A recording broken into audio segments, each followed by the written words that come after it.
ভিডিওটি ভালো লাগলে শেয়ার করুন ও সাবস্ক্রাইব করুন। তো দেহ জুড়ে সর্বত্র একটা বেসামাল অবস্থা তৈরি হয়েছে। আমরা শুধুই তাদের দেহের এনার্জি সিস্টেমে ভারসাম্য আনতে কিছু পদ্ধতি শিখিয়েছিলাম।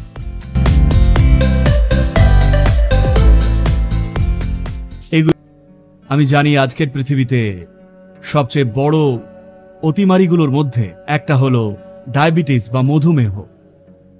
দেখুন, আজকাল মানুষ শুধু সুগার পরীক্ষা করাচ্ছেন, হয় রক্তে অথবা ইউরিনে, আর তা করেই সিদ্ধান্তে পৌঁছচ্ছেন।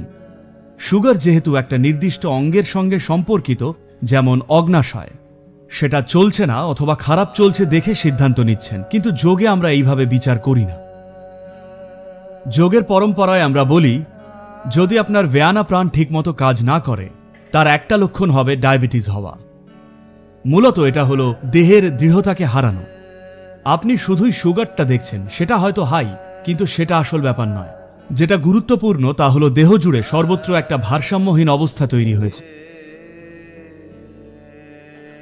যদি আপনি কোনো সাধনা নাও শিখে থাকেন, সেক্ষেত্রে একটা সরল উপায় হবে পৃথিবীর সঙ্গে সংস্পর্শে থাকা বা মাটির সংস্পর্শে থাকা। মাটিতে প্রাণের প্রাচুর্যের সঙ্গে দেহের সুস্বাস্থ্যের একটা সংযোগ রয়েছে। আর যদি আপনি মাটির সঙ্গে থাকেন, সে হয়তো আপনি চাষবাস করেন না, তবে হয়তো একটু আধটু বাগান পরিচর্যা করেন, খালি হাতে খালি পায়ে। সেটাও যদি সম্ভব না হয় উঁচু ফ্ল্যাটে থাকায়, যদি পরিস্থিতি সেটাই হয়, তাহলে অন্তত একবার মড বাথ নিন। একটু মাটি নিয়ে সেটাকে সারা গায়ে মাখুন, তারপর সেটার শুকনো হওয়ার অপেক্ষা করুন 30-40 মিনিট, আর তারপর সেটা ধুয়ে ফেলুন। অন্তত কয়েক মাসে মোটামুটি একবার করুন।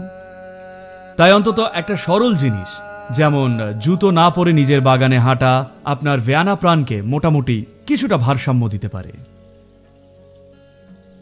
কিছু ক্রিয়া আছে যার মাধ্যমে সিস্টেমকে এমনভাবে স্থিতিশীল করা যায় যে স্বাভাবিকভাবেই সেটা আপনার সুগারের মাত্রাকে কিছু সময় পর প্রভাবিত করবে।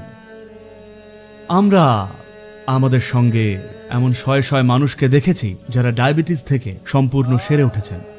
তাদের বেশিরভাগের ক্ষেত্রেই ডায়াবেটিস সারানোর জন্য আমরা কোনো চিকিৎসাই করিনি। আমরা শুধুই দেহের এনার্জি সিস্টেম বা শক্তিতন্ত্রে ভারসাম্য আনতে তাদের কিছু পদ্ধতি শিখিয়েছিলাম। সেটা করেই তারা তাদের ডায়াবেটিস থেকে সেরে উঠেছিল। শাম্ভবী মহামুদ্রাও সেটা করার ক্ষমতা রাখে। একবার দেহযন্ত্র সুস্থিত অবস্থায় পৌঁছলে আপনি দেখবেন ডায়াবেটিস চলে গেছে। কিন্তু যদি আরো দ্রুত, আরো কার্যকরীভাবে এর থেকে সেরে উঠতে চান, সেক্ষেত্রে আমাদের সাথে যদি 6 মাস কাটান, খুব সম্ভবত 70% সময়ই 6 মাসের মধ্যেই নিশ্চিত করতে পারি আপনার ডায়াবেটিস পুরো সেরে যাবে। কিছু মানুষ আছেন মিষ্টি, যাদের প্রাণ,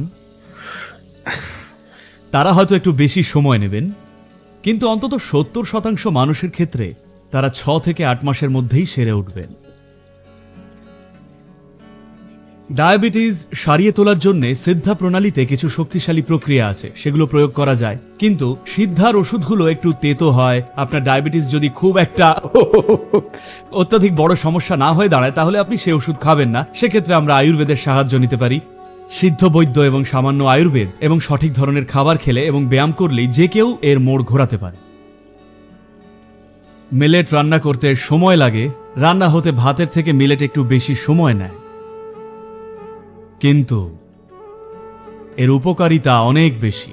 এটা খুবই স্লো রিলিজ সিরিয়াল, যার মানে রক্তে সুগারের মাত্রা কখনোই মিলেট খেলে হঠাৎ অনেকটা বাড়বে না। মিলেটের মধ্যেকার যে গ্লুকোজের অংশটা আছে সেটা খুবই ধীরে ধীরে ভাঙে।